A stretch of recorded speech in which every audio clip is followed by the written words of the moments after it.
اعوذ بالله من الشیطان الرجیم بسم الله الرحمن الرحیم. ګرانو کتونکو ایوب خان څنګه چې تاسو ته معلومه ده دا وخت زه په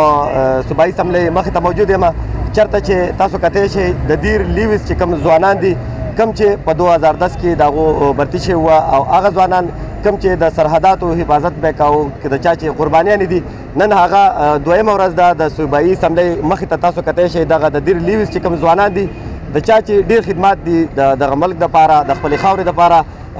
په تیر شوي دور کې چې کله د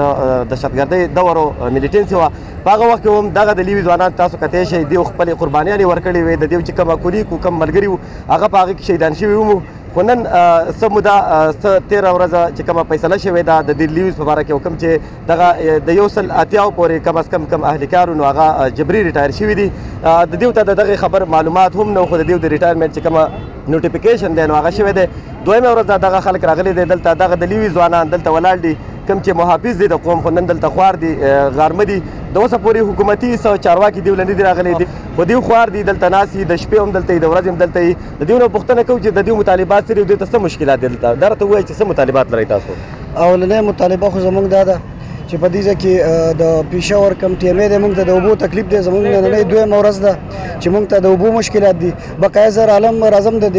پورس رولز ده زه په 2010 کې په خپله برتي یم زما سره ټول نوجوانان دي د افر دیر خو موږ اوس کې پي کې لیډ کوو زه به د پوره پروینس باس کوم موږ 701 اهلکاران چې یو نو هغه الیګل موږ ریټایر شوي یو موږ دا 701 چې کوم یو نو دا په نان کوالیفاینګ سروس کې زموږ سروس د 25 سال نه کم دی موږ د حکومت نه بار بار غوښتنې وکړې دلته هم ډپارټمنټ ته موږ راځو خو زموږ په خبره باندې چا عمل ونه کړو نو موږ په دې مجبوره شو اوس هم زما کم نوجوانان چې دي په دې ما مجبوره کوي چې یاره موږ انتهایي اقدام وکړو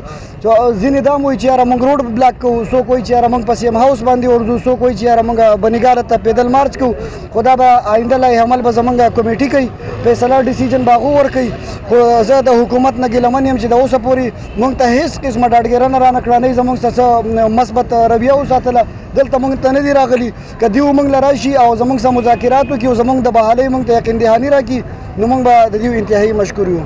تاسو واورېده د لیویس چې کوم ځوانان دي هغه وایي چې موږ دویمه ورځ دلته یو د ټیمې اهلکار چې د هغو نه هم ګیله وکړه د صوبایي چې کومه اسمبلۍ غړي دي د هغو نه هم ګیله کوي چې هغو ته تر اوسه پورې اوبه هم نه دي میلاو شوي دا هغه فورس دی چا چې د سرحداتو حفاظت کړی دی خو نن دلته خوار دي موجوده حکومت چې د نوکریانو وعدې به یې کولې نن دغه د خپل د دې د خولې نه چې کومه نوڼۍ د اخیسته شوي دي دا یوازې دغه اهلکار نه دي چې کوم 180 اهلکار دي یا 200 اهلکار دي د دیو سره خاندانونه تړلی شوي دي د هغو هم د دیو رزق د دغه نوکرۍ نه و هغه هم ختم شوي دي نور ځوانان هم ولاړ دي هغو نه موږ تپوس کوو تاسو راته ووایئ چې پرون راغلي یې خوار زار یې موږ هم د قامي اسمبلۍ ممبران لرو د قومي اسمبلۍ ممبر لرو د صوبایي اسمبلۍ ممبر لرو اوسه پورې چا پوښتنه نه کړې نه موږ ته خو د اوسه پورې اپوزیشن کوم امپیګان صاحبان چې دي هغه راغلي خو چونکې دا کار چې دی نو دا خو د کم موجوده حکومت چې دی د پی ټي آی د هغوی د ممبرانو دی د اوسه پورې موږ د دې اسمبلۍ حال مخې ته دې خوا ناست یو خو دا د نږدې ام پی ای اسټل هم موجود دی نه د لوور دیر خو یو ام پی ای د اوسه پورې موږ ته نه دی راغلی هغه همایون دی یا اعظم خان دی یا شفیع الله خان دی د اوسه پورې زموږ هېچا تپوس ونه کړو چې یاره یا دا د لوور دیر نه خلک راغلی دی د اپر دیر ام پی ایګان راغلي د سوات راغلی یو ام پی ای صاحب د کرک هنګو د ملکنډ دوه ام پی ایګان چې دي هغه هم زموږ تپوس نه دی کړی دا د چند کسانو د مفادو لپاره دا قانون بدل شوی دی لکه دا ټول او هغه خلک یې وخت کې دي چې کم تعلیم یافته دي جي عمر هم کم دی او سروس هم کم دی نو لهذا مونږ وزیر اعلی صاحب چونکې زمونږ د خاورې سړی دی د ملکنډ ډیویژن مونږ په ده فخر کوو لهذا مونږ راغلي یو ستا وروڼه یو ستا بچي یو زمونږ خوا ته راشه زمونږ خبره واوره که جایز نه وي نو بیا ټیک ده زمونږ مطالبه بالکل جایز ده مونږ ته د خپل بحالي غواړو د 701 لیوي اهلکارانو کم چې دی نو د ریټایرمنټ نه مخکې ریټایر شوي دي کم چې لیمټ سروس دی 25 سال یا عمر پوره کېدل هغه زموږ نه دی پوره او موږ یې ریټایر کړي وو لهذا موږ د حکومتي چارواکو نه دا مطالبه کوو چې هغه دې راشي زموږ مطالبه دې زموږ سره په دې سرو غرمو واوري که دوی زموږ دا مطالبه نه مني د بحالۍ نو موږ هغوی ته دا خبره کوو چې آینده به موږ بله ورځ یا به موږ اوس خپل کورونو ته رنګونه وکړو چې ګاډي وکئ زنانه او نارینه واړه بوډاګان ټول راوځئ او دلته به موږ بالکل د وزیر اعلی اوس چې دی ګیراو کوو د هغې پورې به نه ځو که موږ نه بحالۍ نو موږ ورته دا مطالبه کوو چې بس موږ ختم کا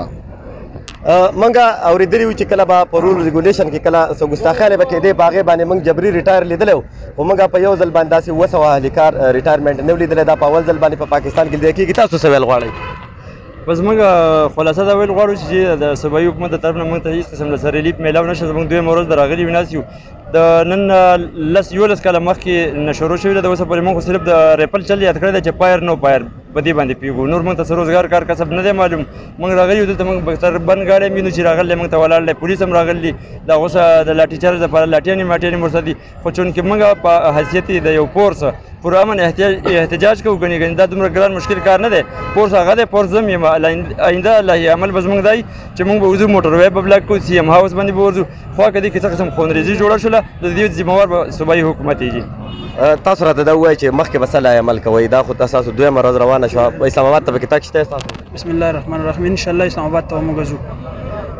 تاسو دغه لیویز چې کوم اهلکارانو د هغو خبرې واورېدې هغه وایي چې کوم وزیر اعلی زمونږ خیبر پښتونخوا وزیر اعلی د محمود خان هغه د دې چې کومه فیصله شوې ده د دې خلاف د دې د نوټس واخیستل شوی دی په خپل حال بحال کړی شي. او که چېرې داسې ونه شي نو دا چې کوم د لیویز اهلکار دي یوازې دا نه دي په دې پسې شاته خاندانونه دي دوی به دا خپل احتجاج لړۍ چې دا د اسلام آباده پورې مخکې وړي د وزیر اعظم هاوس ګیراو به کوي.